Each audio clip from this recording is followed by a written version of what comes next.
Hey guys, Vicky with the Global Supos Group. Hope you're doing well. Hope you're staying safe.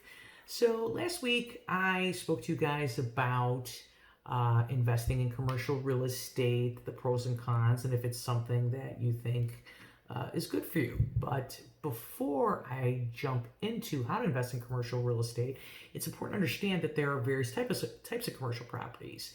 Um, 5 types to be exact. Number one, office buildings. Number two, retail. Number three, industrial properties. Number four, multifamily. And number five, special purpose. So this week, what I want to talk to you guys about is office buildings and office space. So let's talk about that. We're all pretty familiar with an office building. If we haven't been in one, we've at least seen it. Perfect example, when you're driving down the Kennedy or you're driving down 290, you see the Chicago skyline, you see all these big, huge buildings. Well, 99% of those are office buildings. And office building ownership can be categorized into 2 major forms. The first category being known as an owner user, and that's where the business itself owns the building that they are using for their business. And the second category consists of a landlord who owns the property and then in turn leases it out to one or more tenants. So landlord owners tend to own larger office buildings, anywhere from a couple thousand square feet, a little bit more than that, a few thousand square feet, to millions of square feet. Commercial real estate office properties include single tenant buildings, small professional buildings, skyscrapers, and anything in between. And those buildings are classified in 3 categories: Class A, Class B, Class C. Class A. Class A buildings, best of the best. They're in the best location, typically newer, state-of-the-art type of infrastructure. If they are older, they've definitely been extensively renovated. And Class A, buildings, again, typically in your prime location with good access to highways, professionally managed. They are in locations that have your finer restaurants or a lot of different other higher end type of institutions like yourself, whoever wants to lease in that space. They tend to be very stable. They're highly investable properties that both not just lenders, but institutions and leasing brokers as well love to work with. Class B buildings are actually very much targeted by investors because although they may be older buildings, they have the potential for a higher return on investment through whether it's renovation and improvements or potentially based on their location. These buildings are typically well managed and well maintained, but the infrastructure may need some investing. Class B buildings, very investable, but again, you'll notice a big difference between the psychology of a Class A building versus a Class B building. So when you walk in, you can tell it's not modern, you can tell it's decently maintained, not of the level of a Class A. Class C buildings, usually older, poor location, need a ton of renovation and updates. The infrastructure is just outdated. They typically have lower rental rates to make up for the lower quality of office space. Class C buildings typically have more vacancies than your Class A and Class B. Class C buildings, although not inferior to A and B, they are typically targeted for redevelopment. So it could be a good investment opportunity there. Again, Class C is basically your lowest type of class of office building, not as good of a location, outdated building systems, poor upkeep. Let's talk about the tenants for an office building. Office building tenants range from your small businesses renting 500 square foot room to corporations taking up an entire floor or multiple floors of a high-rise building.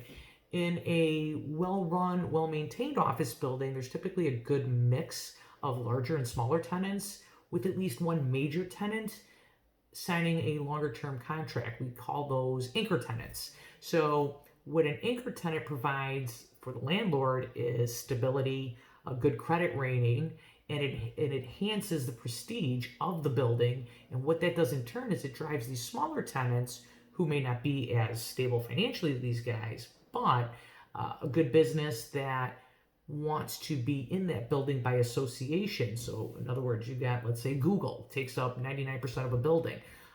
Any business is going to kill themselves to have the same address as Google. So they want, by association, they want to be associated with that type of tenant and that type of credibility. Let's talk about leasing structures. So in contrast to like apartment buildings where the tenants typically are there for a year, maybe two, an office building, the leases tend to be a lot longer. The longer lease terms, what they do is they contribute to the stability and investability of the building. Typically, these leases are anywhere between 3 to 5 years. Your larger tenant is going to require more improvements, more specifications, and by doing that, the landlord will do it for the larger credit tenant, but that in turn will cause that tenant to sign a longer lease. So not 3 to 5 years, anywhere from 10 to 15 years.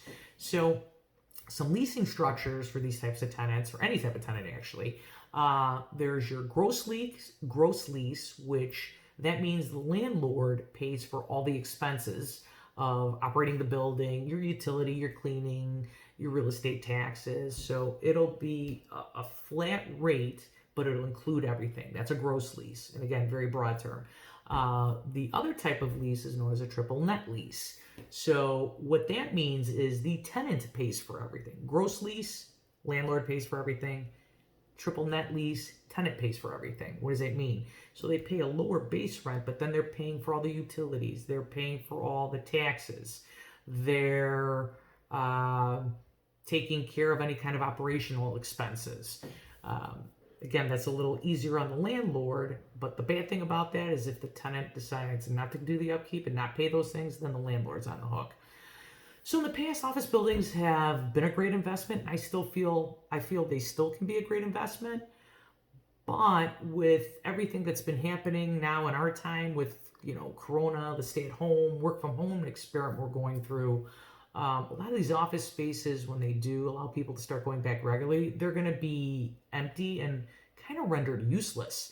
So what's going to have to happen is office building owners are going to have to get really creative in coming up with ways on how not just to keep their current tenants, but attract new tenants to the space by either offering higher end amenities or updating the finishes, doing whatever they can and at a reduced rate. So they're going to have to spend more money, collect less rent just to keep these buildings occupied. So that's all I have for you guys today on office buildings. If you have any questions about potentially wanting to own an office building, feel free to reach out to me. Next week, what we're going to talk about is the second sector of commercial real estate, one of my favorites, retail. We'll go into detail about that. So guys, again, thanks for tuning in. Feel free to reach out to me on LinkedIn, Instagram, Facebook, Twitter, or my website, www.colavosupos.com. Thanks again, guys. Have a great week. Bye.